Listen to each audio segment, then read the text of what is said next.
Just the right amount of creaminess. Wow. Have you ever had shaved ice?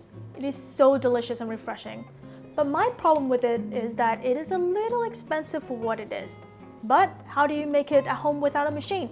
I'm going to show you a hack so you can make fluffy and light shaved ice right at home. Before we start, make sure to subscribe and hit that notification bell so you know whenever we have a new video. This is what you need: a freezable plastic container, some corn syrup, and some milk. So why do you need to put corn syrup in the milk? The corn syrup, or glucose, will stabilize the milk when it freezes. It makes it a little bit tastier and will make the ice fluffier. The ratio we're using is 1 part corn syrup and 10 parts milk. I'm using 1,000 milliliters of milk, so that's 1 liter, and 100 milliliters of corn syrup. So I need to fill this up a little bit. And if you haven't seen this before, this is because we use milk bags in Canada.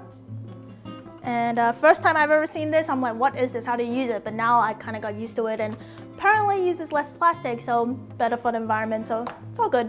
Next step is to put this in and just stir it in, whisk it in, and just pour it into our container. Put this into the freezer until it's completely solid, and it will take about 5 hours. Now this is the fun part. Can try to bang out the milk ice. If you have any trouble, just run it in some hot water on the outside. All right, let's see.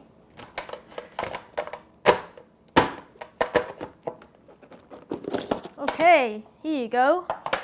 And now get yourself a Ziploc bag or a clean plastic bag and put the ice block in there.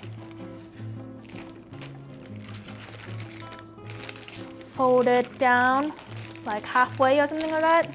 To avoid getting a frostbite on your fingers, grab yourself a towel and hold it. And now, this is where the magic happens. Get yourself a grater and start grating. Ooh. And if you have a food processor with a grate, you can also use that.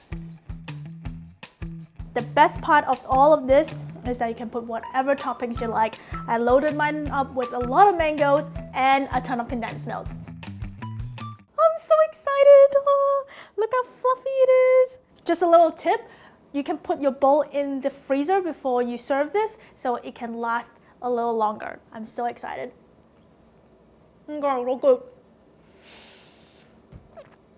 So good. If you like this recipe, make sure to check out our other recipes as well. We have the 2-ingredient tofu pudding hack, and we figured out how to make the famous brown sugar boba ice cream bar. So good, so refreshing, oh my gosh. Sound, tasting. Yeah.